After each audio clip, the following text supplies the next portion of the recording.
Isang magandang araw po muli mga kababayan. Ako po ay bumabati sa inyo, sa mga kapatid sa Luzon, Visayas at Mindanao at sa iba't ibang panig ng daigdig. Sana po ay nasa mabuti po kayong kalagayan. At muli po mga kababayan, ang ating pong pag-uusapan ay nakakalungkot dahil po nga po dito sa balita at mga nangyayari na ating narinig, ating papapakinggan na talagang nakakapanlumo na ho. Pakinggan po natin dito sa mula kay Sangkay Janjan. Pakinggan po natin. Panawagan sa ating mahal na Pangulong Bongbong Marcos. Nakarating sa atin ang balita mula sa farmers o mga farmers from Cagayan. Sa Cagayan Valley po ito. Mura daw ang palay nila doon, sila daw ay binabarat. 14 pesos lang daw ang bilihan per kilo. I hope na mabigyan ito ng atensyon. Sa ibang part ng Pilipinas ay okay naman ang bentahan. Tapos sabi dito,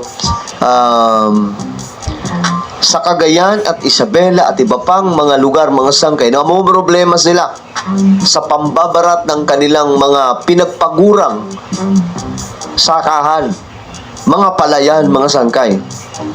So, nangyayari po ito sa ibang part ng ating bansa. Naway mabigyan po ito ng aksyon at solusyon.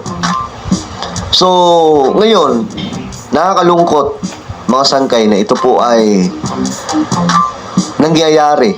Nung Abril pa pala ito. Actually, hindi lang April eh. Matagal-tagal na rin, mga from March or February mga sangkay, nangyayari na po na mura. Binabarat po sila. Binabarat po nitong mga negosyante, mga sangkay, ang palay mula sa ating mga magsasaka. Ayon nga po sa kanila, dati daw, tig 25 pesos. Okay na daw po yun, kahit papaano. Per kilo. Ngayon mga sangkay, umaaray po talaga sila.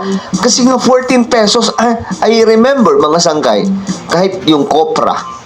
Noon yung kopra, mga sangkay, umabot po sa 11 pesos per kilo. Ang sakit po nun sa puso ng mga magsasaka. Paano ka magsasaka? Paano ka magbebenta ng kopra kung galong kababa ang kilo? Ganon din po dito sa palay.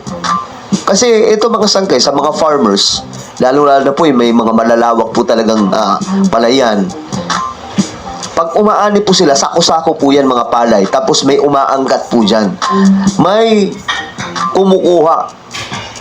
May bumibili. Ang problema, mga sangkay, sa mga palay na ito, kapag binabarat, gagaya nitong nangyayari ngayon, sinerge ko po yan, mga sangkay, tingnan po natin. Ayan po. Tingnan po ninyo.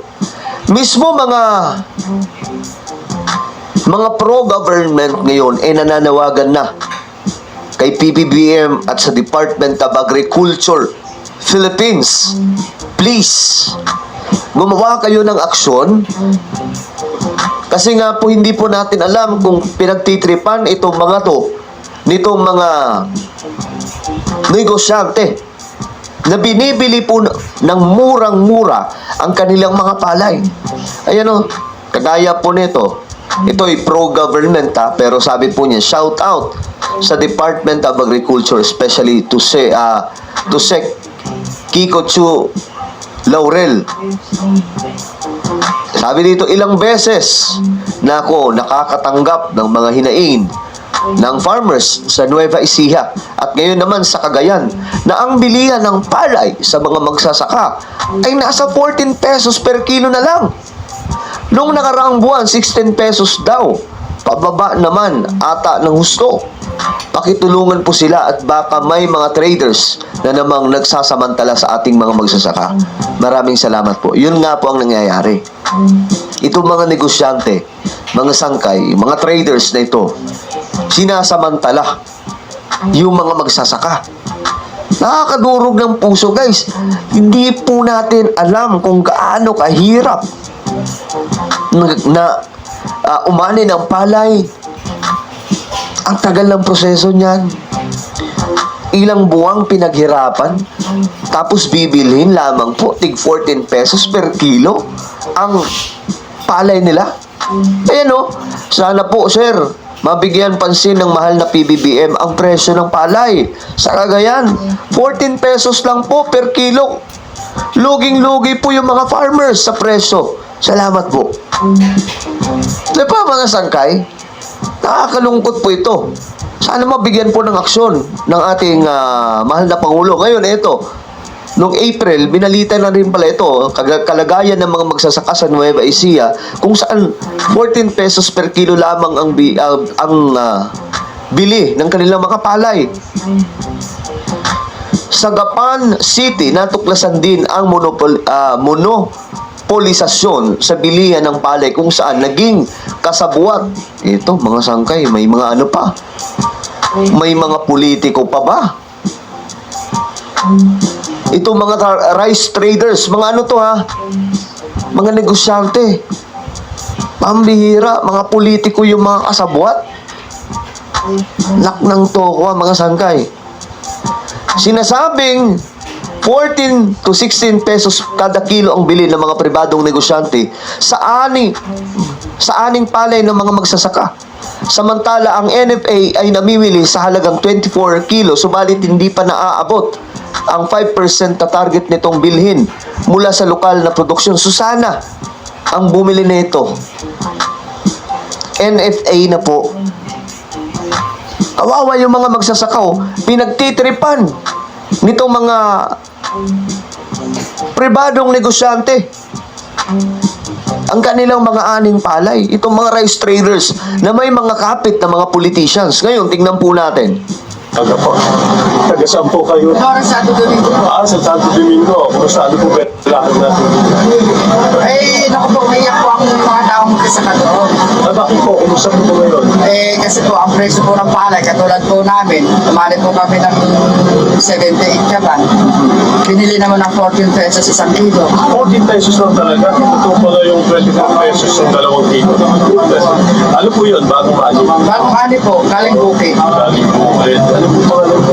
Elenita sa Maniego po. Alimita sa Maniego. So nananawagan po kayo para Itaas naman ang presyo ng palay. pero nabenta nyo na yung palay nyo. Nabenta namin yung palay namin, wala kami pagbigas. Mabigas.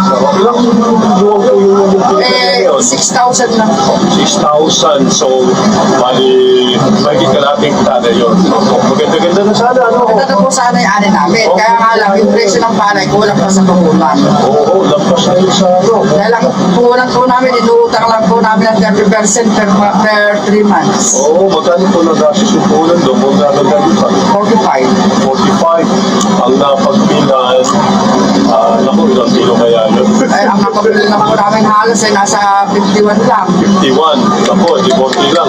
Ang difference lang, 6,000. 6,000 eh. Tatlong buwan Ano ba namin pinaghirapan? Opo, at buong pamilya yun. Hindi lang Sakit sa puso, no? Hindi lang po yung asawa ko, kasama po yung mga 4 na anak ko doon. Oo, ganun po yun. My So, thank you very goodness. much po. So, ito ang panawagin natin. Thank you ha. At mga taga Santo Domingo rin po kayo. Magkakasama po. May asosasyon po ba kayo? May asosasyon kayo? Grabe itong nangyayari. Hindi lamang po ito sa ano Hindi lamang po ito Masakla po talaga yan sa isang magsasaka, mga kababayan, kasi naranasan ko rin naman po ang hirap sa bukid, magmula sa pag-araro, paglinang lang lupa, pagpupunla, pagtatanim, paggapas, pamimilapil at pag-aani. Lahat po niyan naranasan ko sa buhay ko, kaya masasabi kong napakahirap po talaga dyan sa bukid, lalo na kung mainit ang pagtirik ang araw na nagtatrabaho ka, talagang maiiyak ka sa hirap. Kaya po grabe naman yun na 14 pesos ang isang kilo, kaya napaka po nun, napaka sakit sa kalooban ng isang magsasaka na ganun lang ang bilis sa kanilang palay. Dahil sa laki naman ng gastos, matitiran ka lang ng kakaunti. Samantalang itong mga nagninegosyo, sandaling panahon lang nila kailangan lang ang kanilang kailangan puhunan na ginamit sa sandaling panahon lang, ang laki ng kanilang kinikita. Kaya nga po kailangan talaga ay maaksyonan ito ng ating gobyerno para naman hindi kaawa-awa yung kalagayan ng ating magsasaka. Kasi talagang napakahirap. Kaya kuminsan nga po ang sinasabi ng mga magulang doon sa kanilang anak ay mag-aral ng mabuti para hindi ka matulad sa amin na nandito sa bukid na mahirap ang kalagayan. Kaya ang nangyayari ganun po talaga, nauubusan tayo ng mga magsasaka dahil nga po sa hirap at pagkatapos ay kay hina-hina pa ng kinikita. Ano po mga kababayan, kaya dapat po ay maaksyonan niya ng ating gobyerno para hindi naman kaababa itong kalagayan ng atin pong mga magsasaka. Ayan po mga kababayan, yung atin pong narinig mula dito kay Sangkay Janjan. Kayo na po bahala kung ano po ang ibig ninyong i-comment dito sa kung ano po ang ating saloobin dito po sa ating napakinggan na talagang malungkot naman talaga at talagang nakakapanlumo pa ganyan po ang sinasapit ng mga nagsasaka. Ano po.